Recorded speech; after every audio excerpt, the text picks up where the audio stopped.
Folks, I mean, we're just going to get started. This is a Skullet podcast. Put your hands together for an incredible guest, Bret Raybould. What's up, dude? Yes. That's the studio audience we got over there. That is a great studio audience. Thank you. We need to sign this as like, aww.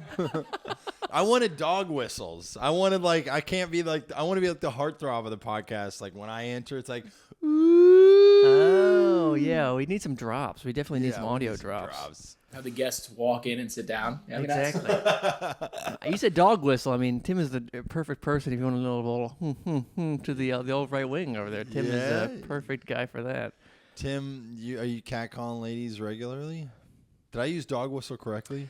Not exactly, but it's absolutely. Did I wait, hold on. Did I totally? What is dog whistle? Dog whistle is like one of those things where you're just like, yes, I am a German. You know, Tim is a huge German. Oh, really? Tim's a German. Say that again one more time. Tim Start is a off fucking strong. German. I like it, guys. No. We're 1 minute in. We've already brought the Germans. stuff. But it was my fault. Dog whistle that's what people say politically, like, oh, he's dog whistling. He's a racist. Right, yeah. There's something whistle for catcalling. It's like let's see, hold on. Dog whistle in politics, yeah, but it's like a Hold on, that's dog whistle in politics. Yeah. I meant Redacted. redacted. Well, Tim is actually the right person for that too. Okay, yeah. Tim is actually on the community watch. He's he actually protects people in that way. I've actually turned it. What if Republican Todd advocate? Redacted. Oh, wow. Well, we can't use any of this stuff. You listen, I'm bringing up the two most upsetting whistles. Well, speaking of, didn't last night, was there a bit of a controversy last night? You headlined both, you and Nick Whitmer both co-headlined both shows last night. Yeah, there were no Redacted. Ronnie. What was the controversy? I heard there's a controversy, and I was like, I heard that it was like, oh yeah, and Bret, he had like a little town hall in the beginning. It was like, it was one of those things where I took the stage. I'm actually wearing the jersey right now. It's my favorite shirt. What is it? It's a AC Milan jersey. It's of Christian Pulisic. Do you know who that is? He's a soccer player? Yes. Do you know what country he's from? You should be able to contextually guess based off of my pride for him. Is he Polish? American, you idiots. I thought it was a layup. I was like looking in your face trying to see what your background is. You're like, ugly? Or no. No, American. Yeah. And I just took the stage in a soccer jersey, and before I said anything, a guy goes, I like soccer. Oh. And that was created. I mean, obviously, I was just like, made an easy joke about that's the very special needs thing to just blurt out. And then someone thought he said stalker. Oh. And so it became everyone in the audience was like, did he say stalker or soccer? And it was like the first 2 minutes of my set was just hullabaloo. Yeah. But yeah, then there was another controversy at the end of the show. Whitmer assaulted someone physically. So. Oh wow, that's crazy. Yeah. So anyway, but mainly the start of my set was okay. But it was like the crowd was like one of those. They were like fun rowdy. Totally. It wasn't like it was like good comedy show rowdy, not like difficult to deal with type of thing. Hell yeah, man. So yeah. That was a great show at the tanning salon. Absolutely. Check it out. Sons of Intani. Get a nice tan there also if you got some time and some pale skin. So this is the Skullet podcast. I know, dude. Yeah. And I did see a clip on Instagram of you talking about the Skullet. Yeah, dude. Yo, he's bringing it back. Yes, dude. Yeah. Hell yes, Ronnie. What was the last time? I don't know if You're an inspiration. Ronnie has a Skullet and a girlfriend. It can be done. People said they're mutually exclusive. They're not, bro. That's right, dude. It can be done. Uh-huh. That means that's how you know Ronnie's funny. Yeah, we just went to a wedding together, and I was like, "Oh my God, Ron, you're so beautiful." I was like, and then she's like, "And Ronnie's very funny." So yeah, man. Do you ever have it where like someone sees you with your girlfriend, and then they're always like, there's like little things that come out that are like, you don't think I should be with this person? Yeah. Like, you don't think Yes, yeah, for sure. That has happened. Has that happened to you? Oh my God. Yeah. Here's one that, and this is, This is 100% true.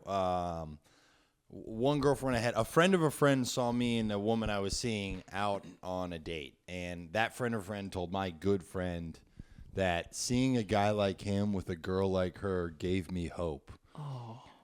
I was like, dude, I'm not like Quasimodo. I mean, I have bad posture. I'm not a a model, but like, damn, just gave you hope. That's wild. You're yeah, inspired. Wow, who was that? What kind of person said that?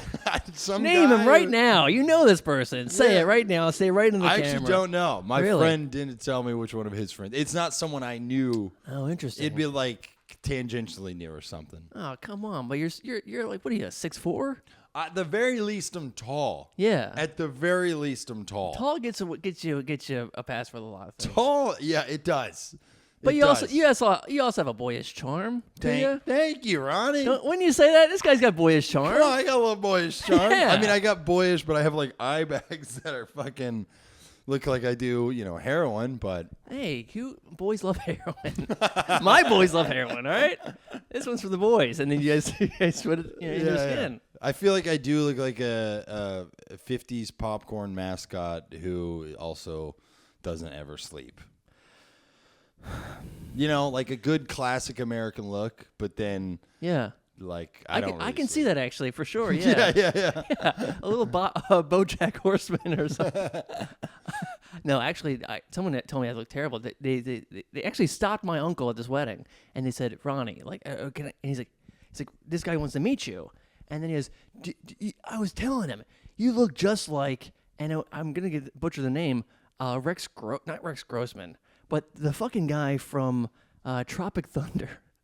Rex Grossman? Tom Cruise in the fucking fat suit and bald cap. And I was like, and he's like, "Oh, I'm fucking with you." I'm like, "Yeah, you're fucking with me." But he needed to meet me. Yeah, This guy Les actually. Grossman. Yes. Yes. Oh my God, that's. And the thing is, it kind of does. I gotta be honest. It kind of does, and it does hurt a little bit, but. That was Tom Cruise's best ever performance, arguably. Truly, him in Tropic Thunder was one of his best. You know what? Maybe he just meant you look like Tom Cruise. I don't think that's what he meant, but yeah, that's nice of you to say. I don't know. I like Tom Cruise in what was the movie where he played like the sex god guy? Like the guy who's like, "You gotta fuck." That's oh my God, Magnolia. Yeah, That's for Magnolia. sure. I watched Tom Cruise last night. What? Yeah. No, he was on the Don't Tell show. Really? How'd he do? You did, dude, why are you talking about like there was a little audience like mini heckler moment when Tom Cruise performed stand-up comedy on That's amazing. No, it was just there was Top Gun Maverick was on. Oh, it's incredible, bro. So, Bret is one of the funniest fucking comics that I've known of all time. Of all time, in the top 3, probably. Pryor. I would say Carlin. so. Yeah. I call myself White Pryor. Is that what you say? That's just my nickname. No one has ever corroborated the nickname. It's like in your phone, you say to yourself whenever you text yourself, like White Pryor is. Yeah, you know how like your phone has like facial recognition for the different people in your life. Yeah. For my sister, it's like Allison. I changed it for me to White Pryor. That's sick, dude. Yeah. So we've got White Pryor over here on the pod. It's huge, man. So I was thinking about you before the podcast, just gently touching myself, and I was just always thinking you've always kind of like been like done your own thing, man. You've always been kind of like a beat of your own. What's the expression I'm thinking of there, Tim? Beat of your own dick. This guy beats off constantly. That's his reputation. I remember when he first came out. It's like before he goes up, he will beat off in the bathroom. So in the tanning salon, I did that. Yeah, you did. No, I mean I appreciate if you're like it goes by the beat of his own drum. Yeah. I mean you do too. You're Yeah. always independently making stuff happen for yourself. Well, thanks, man. Well, I just remember because it's like you and your Because brother. no one wants to help us. that is true. Yeah, absolutely. Because no one believes in us like we believe in ourselves. And Tim. Tim believes in both of us. Tim actually. believes in us. Tim is the father, the comedy father that we've never had. Truly. Tim bought me a burger. Was it a good burger? Poutine. It was. We got free poutine. Remember? Oh, we did get free poutine. That is true. Wait, why? They brought us in. They just made 2, and we're like, "You want the other one?" The boyish charm got the waitress, and she brought us extra food. Really? Yeah, I just gave her the smolder. The eye bag smolder. One of my, I was like, "Can I have a second poutine?" And she's like, "Oh my God, I'll right away.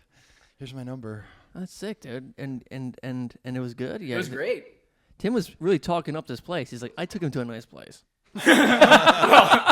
It was very good. Especially was for good. Pittsburgh too, because it was Permanis or that, and yeah. the owner of the venue told us to go there, so we went there. Nashville hot wings, great. Bison burger, short rib burger, very good. Yo, I can't ever. Sorry to cut you off. I can never now. I know. Because of comedy, and I'm sorry I'm bringing it up. You know, like just comedy and doing mics and bar shows. There are people who just have a permanent etching in your brain. Sure. Even if you no longer see them or they're even dead. Yeah. There's a comedian. Do you remember Alan Shane? Yeah. Of course. Yeah, okay. Yeah. The way you said that was like, yeah, don't. That's like asking me if I've heard of Robert Downey Jr. I've always considered myself the white Alan Shane. Alan Shane is a permanent place. R.I.P. He was an old fella. He was like in his 70s who did open mics. He would record every open mic, front-facing video before they were popular. True. Record himself on stage, camera here. Who wants to watch stand-up? And he'd upload every set to YouTube. Did he? Maybe, or like tons of open mics. Wow. And he just, I said the same thing, Tim, this is a rerun for Tim, but he just always would talk about how good that Nashville pussy was. And I'm like, it was just, I don't think pussy's like different geographically like that, but he was just always like that Nashville pussy. Wow, dude. Actually, if I close my eyes, I can imagine he's here. I know, and now I'm like, now my word association with Nashville is pussy. Wow. Like if I'm ever on a game show and they're like Nashville, I'm like pussy. They're like, what? Yeah. Anyway. Yeah, he was out there, man. Beat of my own drum, or what we're talking about. Oh yeah, well I was just thinking because that was just my impression of you when I was like thinking about you today, but it was just like it's like you've always like you and your brother were like pretty ahead of the curve as far as like putting sketches out pretty regularly. You guys were also like like going on the road together, just like regularly like doing that thing. It was sort of like I don't know. I remember being like, how do you do any sort of road work at all? But you guys were just like doing it. Yeah, it was one of those things where it's like in comedy, especially coming up in New York comedy, it's like it's open mics and there's such a ceiling on how much you can improve as a comedian at open mics. And I even think sometimes it's not even a ceiling. I even think it can regress you a little. Sure, yeah. So that was just like, if we book stuff on the road, we can do long sets in front of real people. And the shows, some would sell really well, which is awesome, and some, would be like 15 to 25 people, which is still a show. Yeah. Like, if you got 15 people, it's a show. Totally, especially in New York, if you have a weekly that gets 15 people, you have one of the best shows in New York City. That is true, yeah. That's just how it is in New York. Yeah. But that was just like, feeling like what can actually get us better and maybe make a little money while doing it. And I was like, I was like doing 40 minutes on stage before I had 5. Yeah. No, it's incredible. Where I had like man. 5 minutes of good jokes, and this audience is watching this like comic who's like only a couple years in doing a very long set. Yeah.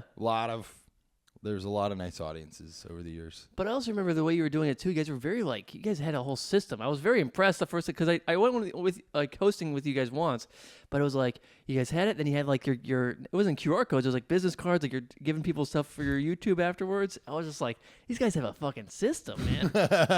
I'm glad we had that vibe. Yeah. It was probably way more ramshackle than that. Yeah. You got to get business cards if you want to make it. I agree. That's the key. Do you have any right now? I actually don't. I have 2 different versions in my pocket right now. Really? Yeah. Or is it one Skullet, one post-Skullet, one pre-Skullet? No, they're all pre-Skullet, man. I haven't really updated my fucking my shit, but yeah, it's fuck. Actually, let's pull it out. Let's go to Vistaprint right now. But come on. You moved to Pittsburgh when you moved to Pittsburgh. You lived in the church? No. I did. I lived right next to the church, yeah. So, yeah. I got the grant, and I was living there for a year. The Hoff grant. The Hoff grant. That's yeah. awesome. Yeah, so it's been pretty sick, man. I mean, That actually probably really helped oh, absolutely. have a better pursuit of comedy than being in New York and feeling like you're hitting your head against a brick wall. Yeah, for sure. I mean, for me, it was like pandemic and stuff, and I don't know if you remember, but I was living in a doggy daycare center for 5 years. Dude, Ronnie is the person who there's just so much more. Ronnie is truly a real life Grand Theft Auto character. I remember, all I could say is Ronnie's got the funniest friggin' stories about like whose dogs he walked during what controversies. One of which was during one of the biggest controversies in pop culture, or crime, I guess I should say. Yeah. And you were walking that dude's dog. I don't want to say it. It was Harvey Weinstein. Okay, good. I was like, I don't know what NDA he signed. No. Ronnie was walking Harvey Weinstein's dogs during the height of that not incident or like whatever, that being in pop culture. He was the front page of the New York Times every day. Yes. And I was petting his dog and giving him pills and stuff and being like, we need more dog food. I just remember you telling me this story, I don't even remember, years ago, and I remember you saying, it was something like, you said like, and you know what, to top it all off, he's a shit dog owner. He is a shit dog owner, man. It's like, of all crimes. How dare he? That's the bridge too far. That's how you know, that's how you know this guy's actually, he can't be trusted. Yeah, no. Yeah, I might have believed him if he's so sweet to his little whatever Yorkshire Terriers, but if he's an asshole, to those dogs, that means he did it. He did it. Yeah, that's how I could tell. I could look in the eyes, Also the way the dog, the dogs, they take after the owner a little bit. I had to keep those dogs separate. Yeah. Did you say like it humped your leg? It humped my no. You gotta talk about this. Have you talked about this on stage? I have. It's been some time. Here's the thing. Some people don't even know who Harvey Weinstein is. No way, bro. I'm telling you, man. Yeah. So I've got to do. I say he's got. I've had to update it. I'm like, yeah, he's sort of like the P. Diddy of the movie industry. People forget who Harvey Weinstein is. Dude, people forget, man. It's like, it's really it's actually really unsettling and sad, but they forgot. And then also, he needs a comeback. He does need it. That's, for me to make this bit work, okay, we got to put Harvey Weinstein back on the map, all right? And you're the perfect person to do it. We need to write a screenplay. I got scripts. I need money. Dude, yes. Listen, I can't say no to people. I'm just and he doesn't like no's either. Yeah. Exactly. I mean, I had this idea, like, just imagine if he like transitioned to like, live theater. Imagine the stuff he's pulling off in prison right now. Just the production value. Oh my God, dude, he could make such good stuff. He's not in prison. He's out. The Harv's out. No, he's not. Yeah, Harvey Weinstein's not in prison. That's not true. I'm pretty sure. I'm not doing a bit. I'm pretty sure Harvey Weinstein is out and about. Having coffees at cafes. Is he? No. He can't do anything. He's got an ankle monitor? What do you mean? In terms of, like, he's not going to make movies, but he's still out. I think you're thinking of Cosby. Harvey Weinstein. Yeah, he's still in prison. But that's too bad. He's still in prison. Yeah. Yeah. Okay, I'm wrong. You die a hero. I got fact check, dude. Yo, this is like the debates. I'm like, I didn't think we were fact checking. Okay, you know what? I didn't know we were doing that. This was that type. I can't just say whatever I want. I'm sorry, man. I should have yes-anded you. He's out, dude. Fucking Tim out here with Google. Here's the thing. If he was out of prison, I would have gotten a call, and I would have left Pittsburgh, and I've been walking that dog right now. Okay. That is the thing. Did he pay a little bit more? Because he's worth like $500 million. He might need more than $1 billion. No, another thing that he got off on is like not paying people. He got off on a lot, but he didn't. He would not pay, so we had to fucking keep bothering him, dude. Like, seriously, you have to keep bothering him like a comic who booked you for a bar show or something. Yes, exactly. You're like, can you just give me? I know, yeah. But that's what he loved. He loved like all the different power stuff like that. That's how he's a true fucking right. Are you sure he did have a lot going on? Stuff can fall through the cracks. All right. You know what? We need to be more... You're right, dude. I'm not giving Harvey Weinstein the grace he deserves. I mean I don't know. But that's just what I heard. But also like I also know like I've had friends that work in production and they were also just like he's a fucking like he just like Harvey Weinstein just like was screaming at me on the phone, you know. Oh man. So that's just the man, you know. That's the man behind. That's who Les Grossman from Tropic Thunder is based off of Harvey Weinstein. Wow, that's 3 degrees of am I Harvey Weinstein? It's true. I'm not. You're not Harv, but that is Tom Cruise was inspired by Harv. Wow. That's why there's the best joke Tom Cruise does in that is he screams at whoever like the Viet Cong like leader who has Tom Cruise or has Ben Stiller's characters kidnapped. Yeah. And he's screaming at him. He's like, "I will fucking murder you, scorched earth, motherfucker!" And then he hangs up the phone, tosses it to his assistant, and he goes, "Find out who that was." I love that joke of just screaming death at someone and then going, "Find out who that was." I don't know who that was. Find out who I just yelled the most violent shit at. Dude, you're a playwright. It's such a pretentious word. I love it. Yeah. But I'm a playwright. You're a playwright, bro. With a W. Yeah. Playwright. You're a playwright, you're a screenwriter, you're doing the whole thing, Screenwriter. Man. Well, I don't know. I do write a bunch of movies. Can you call yourself a screenwriter if none of them have been made into a movie? I'd say yeah. Sure, yeah. I call myself a screenwriter, and I just write stuff that's never been made. Okay, good. Then we're both screenwriters. Yeah. We're in the same boat in that regard. Absolutely. I mean, I definitely work really hard on writing stuff. I mean, I want to bring back great movie comedy. That's like one of my dreams or goals. Yeah, I don't think there's been a good movie comedy in a long while. What do you think the last one was? Bridesmaids. Okay. Truly special movie comedy that like gripped the like public conscience. Totally, yeah.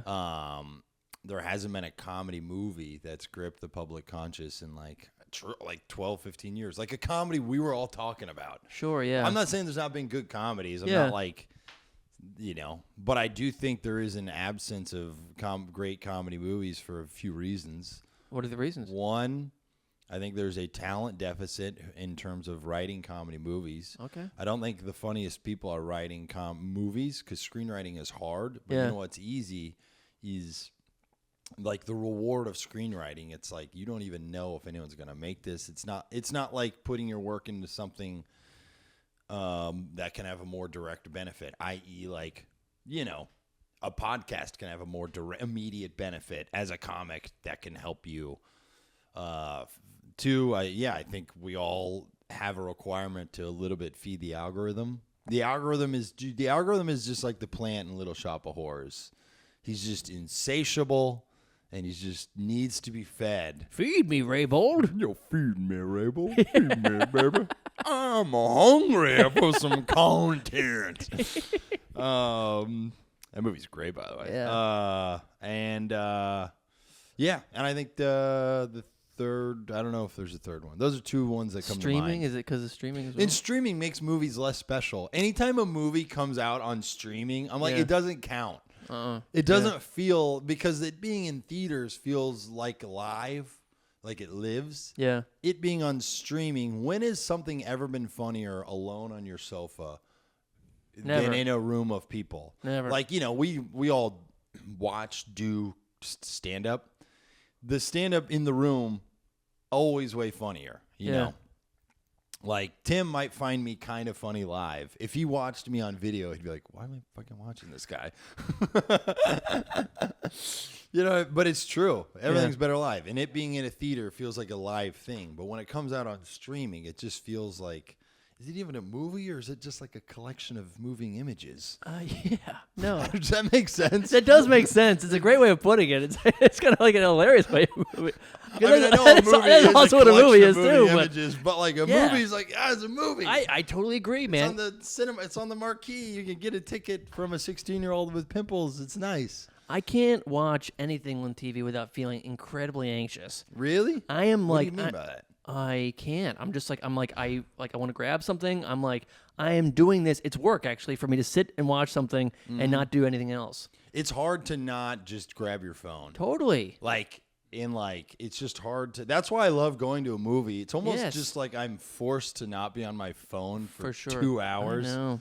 I'll just like there should just be a company that's like give us $15. We'll put you in a dark room. You have to have your cell phone off. Yeah. And you can't touch it. And I'd be like, all right, I'll do that. Yeah. They don't even have to show me a movie. Just force me to not be on my phone for 2 hours. They should like just, and you should also never. They should not say when you're gonna do it, and they pull up in a van, and someone puts a black hood over your head. Oh, now we're talking. It becomes a full experience. Yeah, the totally. kidnapping experience. Yeah, That actually could be a business idea. or a screenplay idea.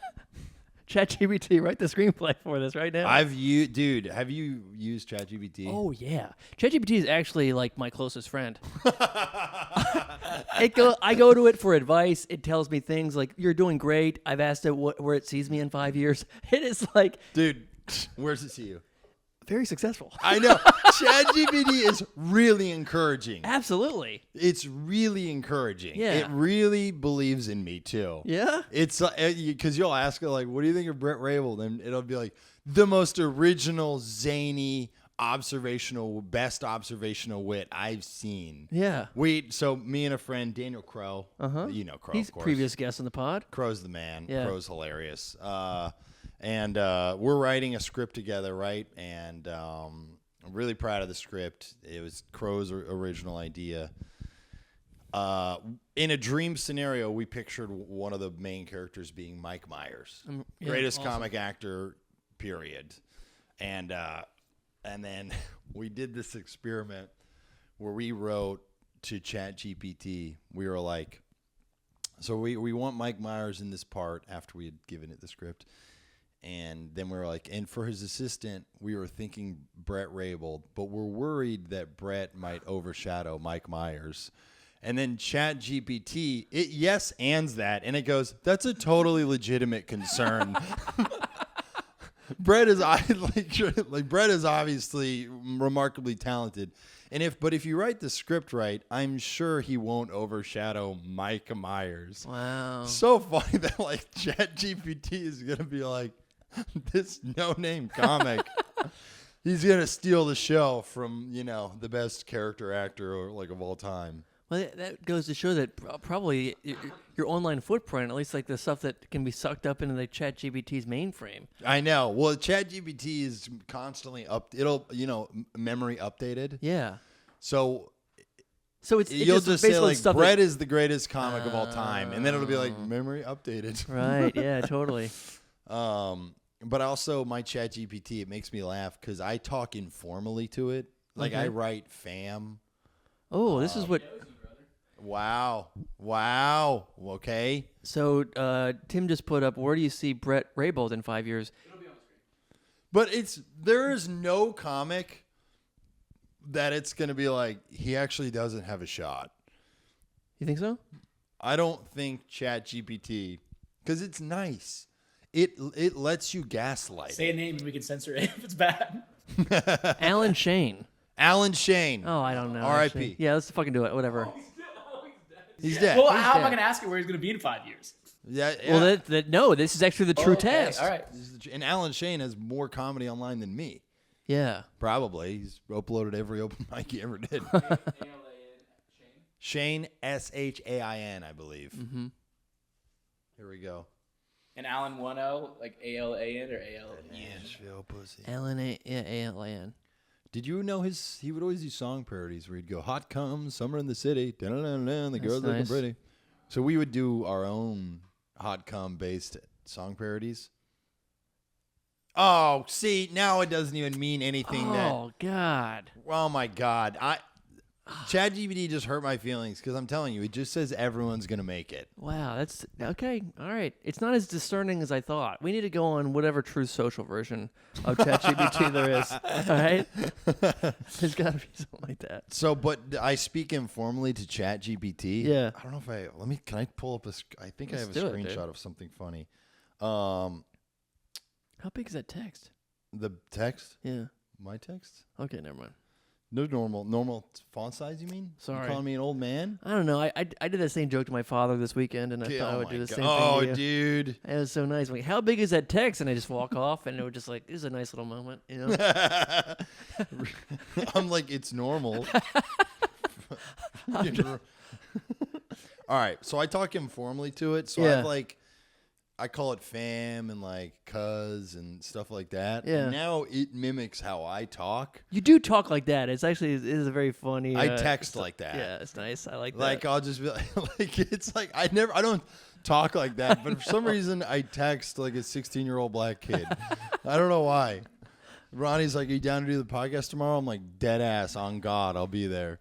But I asked it some question and it gave me an answer, and I just wrote, "Real shit, good work," and it said, "Appreciate that, fam. No. Glad it hit right." And that was the first time it ever said fam to me. So I was like, "Why do you say fam now?" It said, "You dropped fam in a convo before." Whoa. So I figured I'd vibe with it. But if it's not hitting anymore, I'll switch it up. All love. It's like, dude. I like how you say that you talk to it informally. And that's how you say informally. I thought you were going to talk like a professor or something. No, I'm very informal. And, it messaged me after a question. It says, "I love to keep it trill."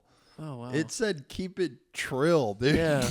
I'm trill? I don't even say trill. It's taking its own creative liberties. You said you just watched Tropic Thunder. Or no, not Tropic Thunder. Top Gun Mav. Top Gun Mav. Is there anything 10 else out you've been of 10. watching regularly? Huh? Anything else any movies or TV you've been watching? No, I watch a ton of soccer. I Yeah? watch all the soccer and chess. I watch chess videos and I watch soccer videos. I only watch one TV show, which we have in common now. What's this? Jeopardy. Oh. Yeah. Or Tim, do you watch Jeopardy? I don't really, but we had Crow. He can't not talk about Jeopardy, I'm sure. Do you watch it? He's a savant. Do you watch it together? So yeah, you do. What He's is a that freak. like? Dude, it's annoying. It's our friend Daniel Crow is a savant, a Jeopardy savant. Yes. And when you watch with someone has one of those encyclopedia brains, it just makes you kind of feel bad about yourself because the question or the answer will start, and within a word, he's just like, "What is the Suez Canal?" And you're like, "I haven't even read the first 6 words, bro. Mm-hmm. How did you know?" Right. So there's 61 questions in an episode of Jeopardy. He will get 55 to 59 right. Mm-hmm. And they'll have a category that's like my interest. It'll be like soccer. And I'm like, fucking yes. Yeah. And then he'll like beat me in my own category. I'm like, this is bullshit, man. This is the one I'm supposed to be good at. Is he mean about it? A little. Yeah. Because he's a little mean about it. But we have an idea that it's my favorite part of Jeopardy, and Crow has made me. Our friend has been good at translating why the show is truly a special institution. Yes. Before Before I watched it with my friend who's like a hardcore fan, I don't know. It's like that random quiz show. I've seen the SNL sketches over the years that are always, the Will Ferrell ones are brilliant. But you watch an episode and you go, I totally get why it's the television Goliath that it is. Yeah. Because it is 20 minutes. There's no fat. It just rolls straight through. Yep. And the best part of every episode for me is when the contestants get to tell stories. Yeah. Yeah, it's the funniest part. And I'm quoting our friend's bit, but the way he says it is he goes, "It's 3 of America's most socially inept people who get 30 seconds to talk about whatever." And because Jeopardy is the autism Olympics. It's a game of who's more autistic. Yes. At knowing 12th century opera composers. And and these people they get on it, that's the favorite episode is judging their story. And I'm with our friend Crow. He's a nice fella, but he can be a bit of a curmudgeon. Sure. He's like the Simon Cowell of judging their stories. Yeah. He's like, it's a terrible story. And I'm like the encouraging, come on. Like he talked about his wife. That's really nice. Right, yeah. Even though the story, like a guy, we watched an episode a week or two ago, and a guy's story, the host, Ken Jennings, was like, He says you recently had a run-in with a celebrity. And the guy's like, yeah, Ken. I was in New York City with my wife, and Alec Baldwin was there on the street. And Ken was like, that's cool. Did you like get to meet him, or, what was he doing? And the guy was like, no, we didn't get to meet him. There was just kind of like security around him. But yeah, we saw him. That was the story. He wasn't doing anything interesting. He wasn't filming an episode of something. Nope. Yeah. He was just like, yeah, I saw Alec Baldwin. Yeah. He does it. Like, that's the best story you got of all your stories.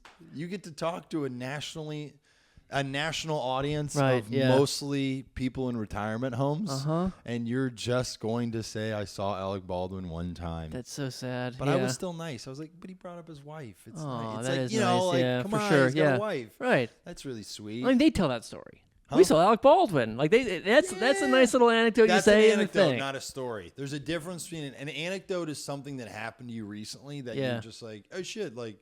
Right. A story's the ones that kind of stay. Yeah, that for sure. You reproduce on dates. Have you ever seen Alec Baldwin around? I haven't. I'm not lucky enough to have a great Alec Baldwin story. I've got an Alec Baldwin anecdote. I was eating Yo, pizza. no. Here we go. You walking the dogs? I had just finished walking the dogs, and Alec Baldwin on Broadway, just eating pizza, looking pretty fat, and he's on the phone and chomping, and I don't know. That was it. He was like, it was just eat. He was really just kind of in his element, just sort of haunched over and just eating pizza. This is pre-rust. Shooting pre-rust, someone in the head. yeah, but I could tell. Yeah, I could tell it's about to happen. You could. It was coming. It was. It was always coming. But even that's a better Baldwin anecdote because you added the color of like he was hunched over. He and was eating, hunched, yeah. Yeah. Just seeing him in the distance. Yeah. Walking. What's your take on the whole Rust thing? He shot someone in the head, right? Yeah. Accidentally. Yeah. I mean, all I know is that would traumatize me if I accidentally murdered someone. Yeah. I know it's not the funniest or most original take. No, I guess it just. What do you want me to say? She had it come? Like, no. What am I going to say? It just seems insane that it's like that he's like being branded as a murderer. I don't think he's not the most likable guy in the world, but it just seems like kind of like wild that. Probably unfair to be like. Yeah. If you're on a movie set, he's been on movie sets his entire life, and you Right. do a fake gun gag. Yeah. I can see someone doing that. Is that probably what happened? He was being playful. I think he was like, and they pulled the trigger, and he actually. I don't know exactly what happened. Yeah, we gotta get him on the pod. What's your take on it? I think that it was a complete accident and free Alec Baldwin. Free Actually, Baldwin. he's actually in prison. Is he? No, he was just on SNL this weekend. I will say, why does SNL let just like the most successful people in showbiz have roles that would be really fun to watch young, bright talents do? I would rather watch some young, bright talent. Not that I watch SNL, but like, isn't it the fun of the show watching like 20-some to 30-some-year-olds like show their stuff that an audience hasn't yet discovered? Why give someone who's already had one of the most illustrious screen acting careers For sure. another part? Like, and probably just because he's good friends with Lorne, took him out to dinner and was like, I want to do. And then his Trump isn't even that good. No, it's not very good. It's like your uncle's Trump. It's like the one that feels like he didn't even practice Trump. And it's like, just do Trump. And he's like, okay, folks. Like, it's not a good Trump. I know. It's that level of Trump. And I can't ever do a Trump. Yeah. And it feels like he can't either. And if his also feels like it's like he just hates the man so much. It's like it's breezed through it, it doesn't have that playful wink to it that a good Trump impression. Noah Ryan on the show, great impressions. He He would have does done do a good like SNL type. He did. Noah Ryan was on the Friday show at the chocolate factory, or supplier, and he did a great Trump. He did a great Biden too. Get him on the show. Tim Walz. What's that? I was just thinking they gave Gaffigan the Tim Walz, And they gave Gaffigan Tim Walz. And again, I haven't seen Gaffigan's Tim Walz. I watched a clip and I guess I have seen it. I'm like, Gaffigan's fucking hilarious. Right. Duh. But Gaffigan doesn't need the Tim Walz part. Yeah. Gaffigan does arenas, bro. He does arenas. Well, hold on. I mean, and then it was Tina Fey. Who'd she do? She did what? I didn't watch it. She did Sarah Palin. And didn't also Lisa Ann do? She did this. Yeah. Yeah. Lisa Ann, who's Lisa Ann, actually not one of, the most legendary adult entertainer in the game. And also a dear friend of mine. Yeah. You guys have a show together. We have a radio show on Sirius XM Sick, together. dude. And kind of a really awesome, I'm very lucky to have that gig. And she's the one who got it. Not effectively, she is the one who got it for me. How'd that happen? So years ago, she wanted a comedian for her own podcast to help be funny about the mailbag of insane mail questions she got. Yeah. A friend connected us, and then I did the show, and it went great. And I actually remember the day I did the show. It was I got hit by a car. What? 2 hours before. What? Dude, I got hit by hit. Not a little hey, come on. Yeah. I flew through the air. What? Yeah. And it was the most New York getting hit by a car. Bro, this is true. First off, I'm pretty sure it was intentional because they gunned. They from a stop then gunned into me. I flew through the air. I landed on the pavement hard, skin rashing my shoulder, all over it. And I can just remember, it's so New York in terms of no one gives a fuck about your problems. Sure, yeah. I just remember getting hit, opening my eyes, and just seeing a woman continue biking away on a city bike. Yeah. And I remember just being really? You just watched someone get domed by a car, and you're like, yep. Gotta go get a slice. Yeah, You didn't stop. And and true story, the first voice I heard, a man goes, "Are you all right?" And I look up, and it was a man in a wheelchair who didn't have legs. Oh. And then he said, and this is not a bit, "Can you walk?" Oh no. Oh no. And to me, and then I could walk. Oh no. I was like, yes, I can. Yeah. And it kind of to me is even in a moment, my takeaway is even in a moment where you endure some hard, awful shit, it's almost like a metaphor. There's always someone out there with it worse. Because I could walk away. Yeah. He couldn't. I can walk away from he can't walk away from me getting hit by a car. I could, and I did. And then 2 hours later, I was like, "Hi, Lisa Ann. I'm not going to miss the Lisa Ann gig." So I got hit by a car. Bro, you're like the kid in Whiplash, man. I know. I was the kid in Whiplash. I was bleeding.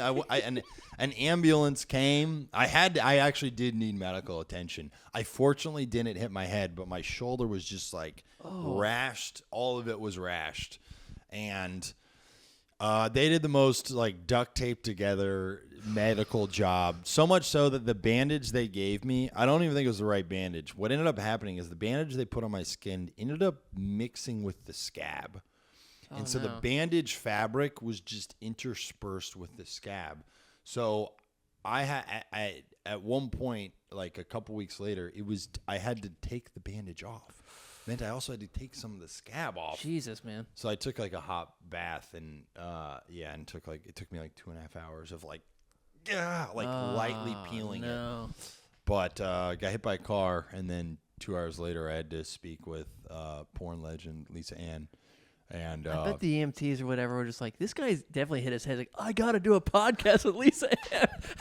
It's what the fuck? Yeah, He's a you're legless right. man. Am I okay to podcast with Lisa Ann? Podcast. Yeah. And but I didn't want to leave the Queen. Couldn't. It was when you get an opportunity to talk to the GOAT, you got to show up. And yeah, and then so I did that show. It went great. She had me back on a few more times, and then about a year or so ago, I woke up one morning to a DM from Lisa Ann, which is always like, all right, I'm cool with this direct message. What's this about? You know what I mean? Yeah. Obviously, she saw an Instagram reel and it's like, we need to get a drink. No, and she, the message said like, hey, are you free for a call? And so, of course, I was. And she called and told me that SiriusXM offered her a radio show. And she was like, they asked who I wanted to be my co-host. Wow. And I thought of you. That's and, awesome, man. Yeah. And she was like, is that something you'd be interested? Would you be available? And I was like, you have no idea how available I am. And so, yeah, we've done the show for over a year. We're on our third season. It's been really fun. It's Sick, been a man. great thing. And now, you know, Lisa's like a true friend. She's really helps like an advocate for my comedy. She helps provide me with some like opportunities and stuff, and is just truly the sweetest, most genuine person. Yeah. That's what's you know, that I think what doing a show with her is like, we can have perceptions of, especially with porn, like Sure. this, you know, obviously it's like a unique, different thing. People can have perceptions like, oh, is she just, you know, wild and crazy all the time? And it's just, no, she's like the most kind-hearted, like just sweet person I've met. And, you know, there's cool things. I always want to give the shout out on this. It's not you know, it is a huge thing. When they asked what the show is going to be called, she required that the show have my name in the title too. That's awesome. Which is really cool, especially as like, it's not like that's going to bring some eyeballs, you know, with my notoriety, but it does help me to have any listener just hear, you know how it is in comedy, just hear your name being said. So Totally. so many of those things. She's come to a bunch of my stand-up shows over the, you know, last year or so. Yeah. No, dude, I love Lisa. She did yell at me one time, though. Really? Yeah. What about? There's like some radio stuff where basically She's like, what's wrong with your arm? dude? I did. It's starting to stink in here. Yeah, there's a sign that says no open wounds. And no, it was about I messed up with like basically showing up on time type of stuff, and she yelled at me, and it was very funny because when I was being yelled, she was right to yell at me. I'm not putting her on blast. When she was yelling at me, in that moment, I just had like an outer body experience where I was like, I would have thought I'd have someone I used to jerk off to yelling at me about how I need to be a better professional. And then my next thought was like, okay, I definitely don't have a humiliation kink. Oh, yeah. I'm not into this. It's not fun to have your boss yell at you, even if the boss is a legendary old entertainer. Yeah. And it was very funny because she's a wonderful performer. So she's yelling at me, and then a minute later, we have to go on air. Oh, wow. And it was very funny watching her revert from like, you know, taskmaster boss to like, what's up, Brady? Welcome to another episode of Better Hands. I'm here with one of my best friends, Mr. Bret Raybould. and I was just like, if anyone can fake it, anyone can fake it, bro. Beautiful. The GOAT. Yeah, absolutely, man. Yeah, but no, Lisa's the queen. That's She's incredible, the queen. man. It was a justified yell. Yeah. Let me make that clear. Absolutely. No, that's incredible, man. Well, thanks so much for being here. So this is called the Skullet podcast, you know. I started growing this hair sort of as a goof in the beginning, but as I keep growing That's how it is. I see it as an act of rebellion. Oh, yes. So I'm curious, you know, like, is there anything in your life, maybe growing up or maybe in like your young adult life or going into comedy, like that you were thought like, you know, maybe people were like, maybe you shouldn't do this thing, you know, but you're like, you know what? I got to do it. I got to do it. I got to do it. Well, I don't know if I ever have had like a rebellious streak. Like, you know, I've pretty much been a pretty consistently manila envelope person my whole life. But I will say, typically things that you do ironically then just become earnest. Yes. even the way I like text with you about like on God or dead ass, like Yeah. it starts as a joke, and then you're like, I think I just talk like that now. Yeah, absolutely. Weed was a big one. I used to always like text as if I was a stoner. About 420, and then now I smoke too much weed. But is there anything that was like an act of rebellion in my life? I mean, I don't know. I mean, my parents were like fine with me moving to New York to pursue comedy as long as I, had a job and could live. An act of rebellion. How have I rebelled? I don't know. My mom caught me smoking weed at age 30. That was embarrassing. What was that like? I mean, it's mortifying. Yeah. My mom doesn't know how much I smoke. And one time, I was trying to have a more honest relationship with my parents about who I am. Sure.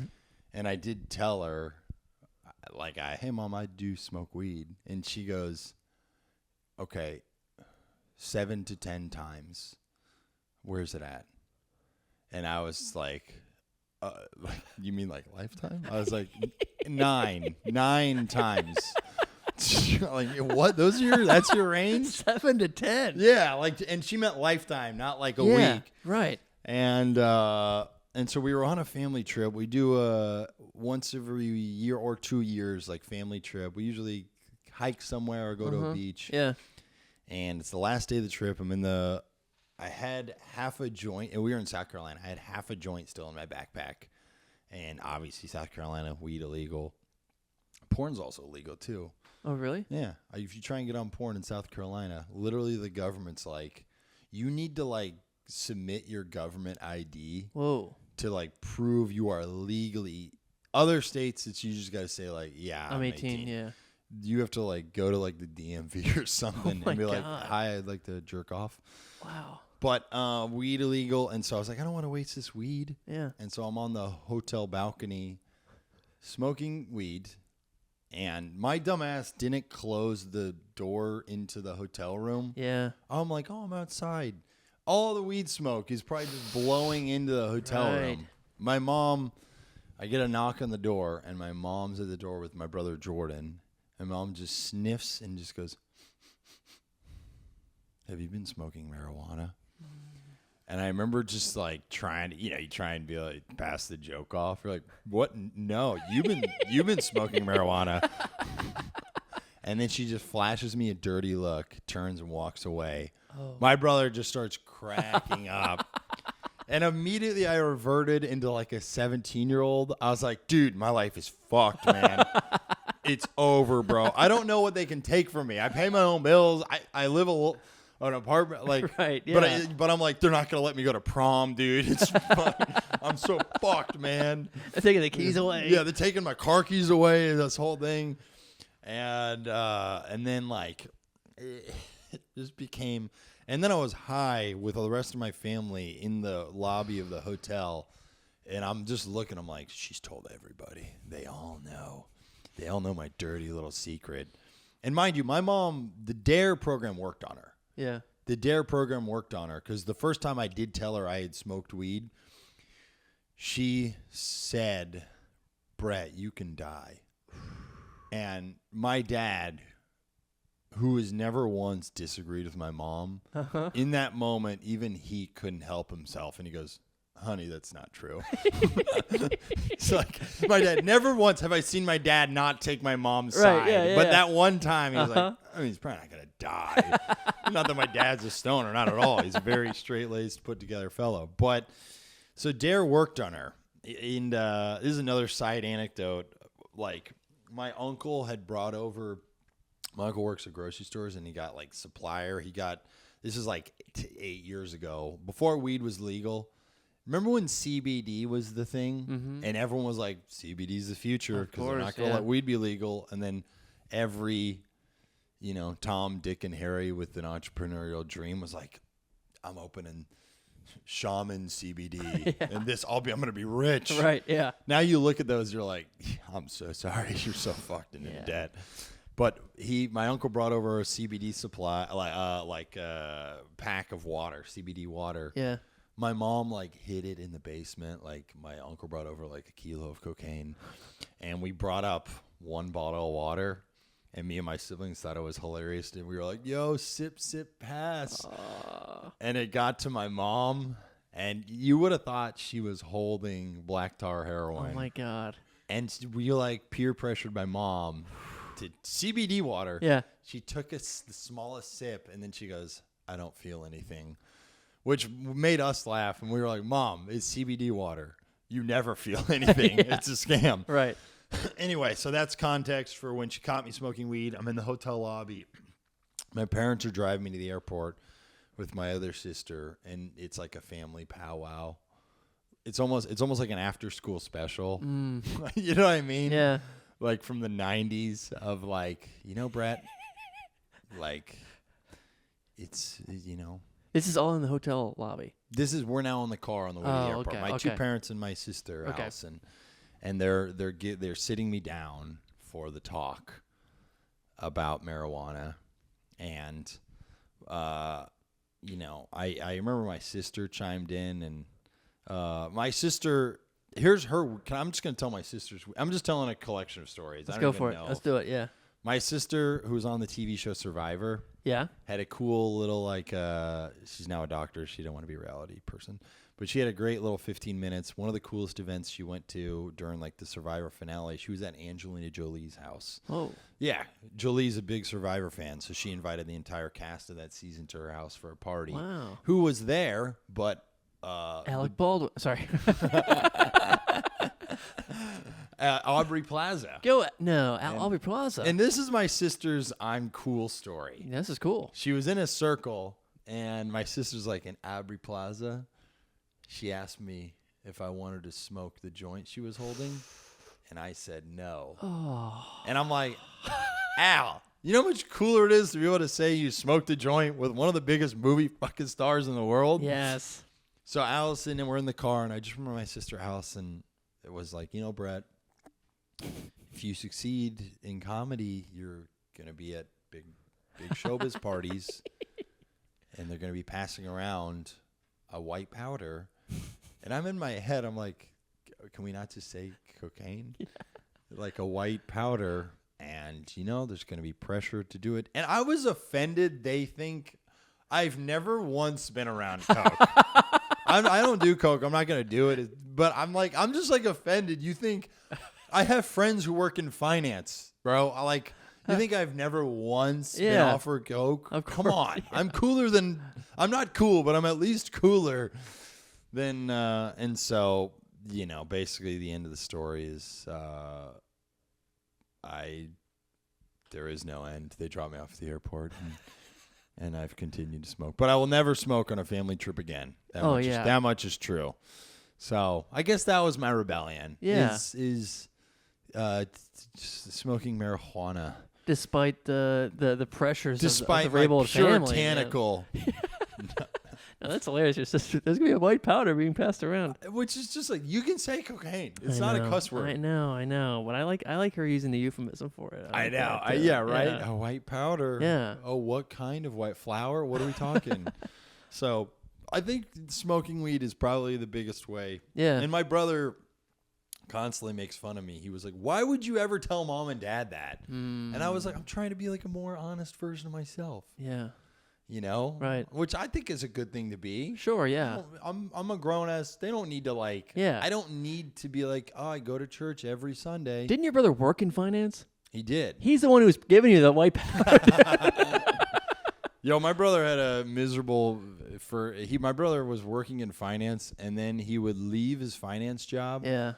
To then go do open mics. I remember. Is there a harder like that was not tough. harder, but like a more soul crushing? I can't imagine, dude. To getting hazed for your first 2-year finance job, and then my brother kind of like looks like he's a handsome fellow. He looks like a college athlete. He was a college athlete. He was, yeah. Which is not in comedy at open mics. You're like that's like you're the outcast because you're like a conventionally handsome fella. For sure, yeah. So he was just like hazed at the finance job. Then he would go try and express himself on open mics and be hazed by the open micers. And It's like the star athlete trying to be in the school play. And the theater kid's like, get a little of this fucking guy. I remember that. I was like, what? Yeah. yeah, No, he's great, though. he's the best. Bro, you're the best, man. Thank you for doing the pod, Oh bro. my God, it was a treat. Where can everyone find you, man? Everyone can find me. Please follow the Instagram. I'm gonna release another stand-up special. Hell yeah. Next year. I already filmed it. It's called Bret Raybould Live at the Library.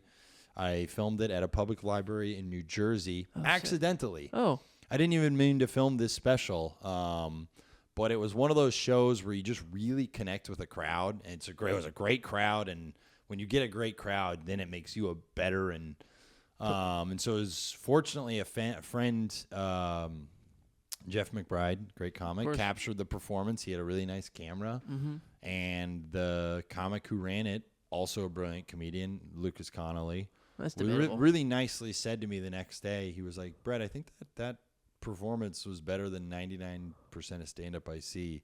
So if the video looks good, you should just put it out. Yeah. And that made me go like, I think I will just put it out. And so I'm booking a tour of libraries across the Northeast. Get out of here. And want to release the special with an accompanying tour of libraries.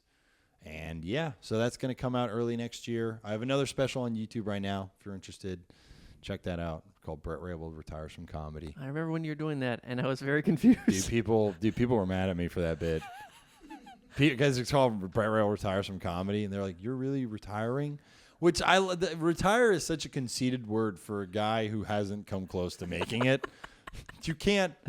I can't be like, I retired from high school soccer. You know what I mean? Like, Well, I not to call myself as a total mark, but I also appreciate you committing to the bit because I did reach out to you, and you're like, "Yeah, man, it's over, dude. Fuck this shit." And I'm like, I'm reaching out to my. I was like, I think Brett's really quitting comedy. genuine man. friends. Yeah. You were being a genuine friend. Yeah. So that's the main thing. Just an asshole. People were mad at me for that somewhere. I believe that, dude. I don't know. I want to release another one called Bret Raybould Retires from Comedy Part 2, but this time for real. That's good. Yeah. But yeah, I got that. And then I believe our play called Race the Movie to Play will have another spring run off-Broadway show at a beautiful venue early next year. So I got a lot of cool stuff going on. Please follow the Instagram is the best way to keep in touch, I suppose. Yeah, check him out, man. A true original. Bret Raybould. Thank you for doing the podcast, man. Give it up for Bret. Yo, our you got to studio get Skullet again. caps for every guest. Oh, we're working on it. We're working on it. And dude. I love these guys. There was another comic in town, and get a splitter. We're working on getting a new Zoom, man. You're totally right. It's the Zoom. We got this old thing on eBay, and we're afraid that the sound is going to be kind of fucked up. Shout out you for not getting it off Amazon. That's true. Yep, that's true. Anyway, folks, this has been the Skullet Podcast. Remember, not all growth is good, but just keep it in the back of your head. Take it easy. Thank you. Oh, yeah. Right here. Right now.